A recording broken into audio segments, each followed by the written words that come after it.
Own story, and many of them have been chained to poles, fences, concrete blocks, and living in horrible conditions. That's until the group Chain of Hope came to their rescue to give these dogs a new lease on life, and that's where Kendra Albert comes in, and she's going to introduce us to our special guest today. Well, this is Piper. She's been with us about, probably close to a year and a half now. So she's a great little girl, little pit mix, loves people, loves kids. She's house trained, crate trained, fully vetted. She's just an all-around good little girl. You know, I at first thought you said hyper, which would also fit Piper, but Piper is hyper. Yeah. But tell me a little bit about where Piper was found and maybe her behavior now because of that.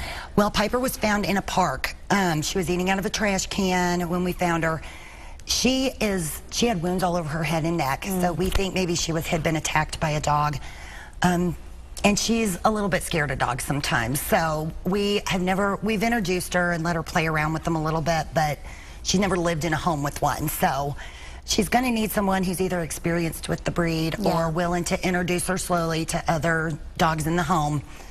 We really think she would be fine with time, you know, with another one, probably a male. Well, excellent. How does your adoption process work? I know sometimes they're long and extensive. Is that yours as well? No, we do have an application they have to fill out. That's on our website, and we check references.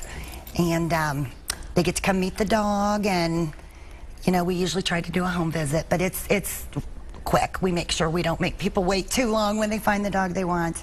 Excellent. And other than pit bull mixes, what else do you guys have? I'm sure it's a whole wide range. Yes, we do. We have some Shepherds right now. We have a Rottweiler. We have a lot of puppies. We have a lot of puppies right now. So we've got a little bit of everything. Excellent. You know, we keep touching on this because of the heat wave, but it's so important. When your dog is outside and it's so hot like it is right now, what are your tips for that?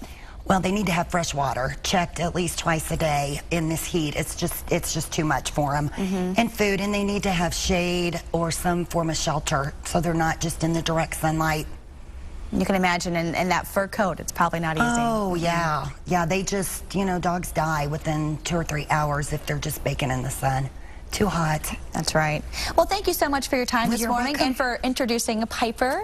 Well, if you are interested in helping, you can call 816-221-8080. Again, this is Piper.